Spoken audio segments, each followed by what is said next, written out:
With 97% of contractors turning down tenders due to rising risk, it's no wonder so many projects fail before building even begins. Having delivered $9 billion worth of global projects over the last 15 years, I see three big reasons projects fail before they start.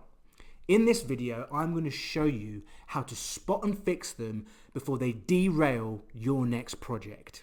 To start, let's look at the three reasons projects fail, and they're quite literally as easy to remember as A, B, C.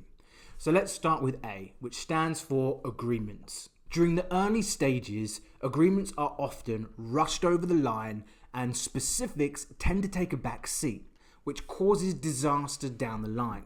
A few years ago, when I was working on a complex project in the Middle East, this caused me a massive problem. I inherited a site that had been stuck in limbo for over a year. Everyone was frustrated. Why weren't the contractors moving? Why were we losing time and money before we'd even got started? At first glance, everything seemed in order. The agreements had been signed since day one, but no one had revisited those agreements after months of stagnation. So I went through the documents and spotted it immediately. One clause had been completely overlooked. The contractor couldn't move forward without a legal sign-off on a particular municipality government approval. And that responsibility sat with us. So we'd been waiting on them and they'd been waiting on us. I got the sign-off pushed through and within a week we were on site. So how can you make sure this never happens on your projects? If you're still drafting agreements, your number one goal here is zero ambiguity. Every action item needs a named owner. So create a simple tracker. Excel is perfect for this, no fancy software needed. In column 1, list every key action point or condition precedent. In column 2, link to the exact clause. In column 3, assign a real person, no more the contractor or the client. And in column 4, add the deadline so you know exactly when to take action or chase the person responsible. But what if your agreements are already signed? You can still dodge expensive oversights by building the same tracker with a clear snapshot of where things stand right now. And here's the best part. You don't have to wade through hundreds of pages yourself. Just upload your agreement to ChatGPT and use the prompt provided in the description. But you must double check the results. But these shortcuts make it significantly faster to spot the hidden obligations before they turn into costly mistakes. Now, instead of treating the paperwork as done, you're managing it as a live dashboard, catching hidden blockers before they snowball into real delays. Okay, so now the agreements are actively being managed, we move on to reason number 2, which is the B in our acronym. Probably no surprise to anyone, this stands for budgets. Budgets are set early and the teams are usually forced to accept the first draft and commence building. But this is a huge mistake. Why? Because before you start building, your options for value engineering are nearly endless. That as soon as you start on site, these opportunities begin eroding as each day passes. It's always been a guiding principle of mine that cost saving should begin during pre-construction, where you can cut waste and not sacrifice value.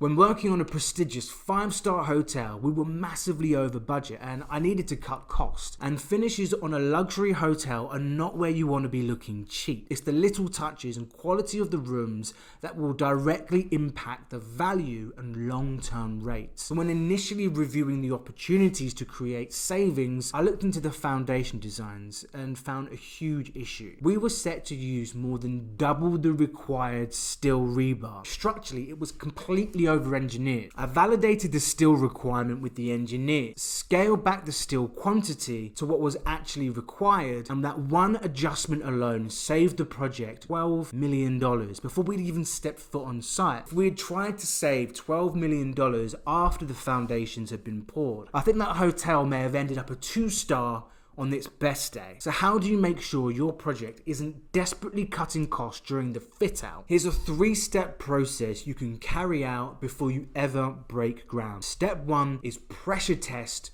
your major cost drivers. Start with the big stuff: foundation, structure, MEP, which is mechanical, electrical, plumbing. Pull up your cost summary and rank the top 3 spenders. Ask, are these designs up to date? Are we using old assumptions? Revalidate with your engineers and quantity surveyor, especially on the steel and concrete, where over design can hide millions in waste. Step 2, flip value engineering upside down. Do value engineering multiple times throughout your design process and ask, where can we cut waste and not value? Focus on the things you can't see: slab thickness, foundations, back of house. Protect the stuff that people actually notice. Step 3, log and challenge every line item. Build a simple challenge log for your budget. For each item, jot down the cost per meter or meter square, and then check if those costs still match today's market rates. Next, look for any savings or risks and make a clear decision. Are you moving forward as planned,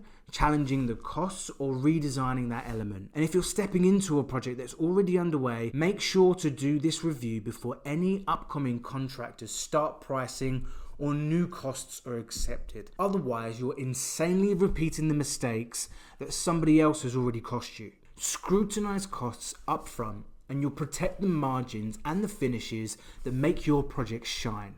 Okay, you've got your agreements nailed down and you've saved a fortune by validating your budget. So what's next? Reason number 3 that projects fail is communication. Specifically, communicating risk and acting fast. Trust me, failing to communicate a risk effectively is a giant headache waiting to happen. I remember a project where we heard a key supplier was slipping on their brick delivery. Nothing major, just a few delays. I raised it with the team, but the response was, it's just one milestone, they'll catch up. Fast forward to site mobilization, and the supplier was months behind. The issue hadn't been escalated when it was small, and we had no backup plan. Cue schedule delays, frantic reordering, ever-growing costs, and a very unhappy client, all because the early red flags were ignored. Since then, my rule has been simple. If a small risk has the potential to grow, deal with them early when they're cheap and easy to fix. Wait too long and they'll cost you significantly more. So how do you make sure you're not the person standing there wondering, how did this snowball? Here's how I make sure risks never get the chance to compound in 3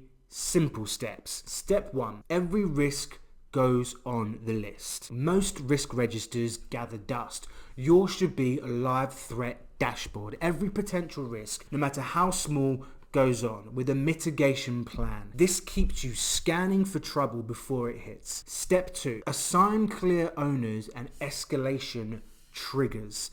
Accountability is a non-negotiable. Each risk needs a name next to it. Yes, even if that name is yours. And you need a clear trigger, the exact moment that action is required. When that trigger hits, someone acts. No more, I thought you were on it, or I thought you were on it, or I thought you were on it. Step 3, set the 48-hour rule for resolution. Deal with problems while they're cheap. If a risk reaches its trigger date, escalation must take place within 48 hours. The risk must get flagged as critical through the entire chain of command of all the stakeholders to continue transparency and ensure resources are pooled and concentrated collectively to find a resolution. And if you are the leadership, make it your priority to have your finger on the pulse of all urgent risk. Now you've got the ABC framework to stop projects failing before they even start. But this is only half the battle. If you don't build the right systems into your project delivery, your profits are at risk the moment work begins. In this video here,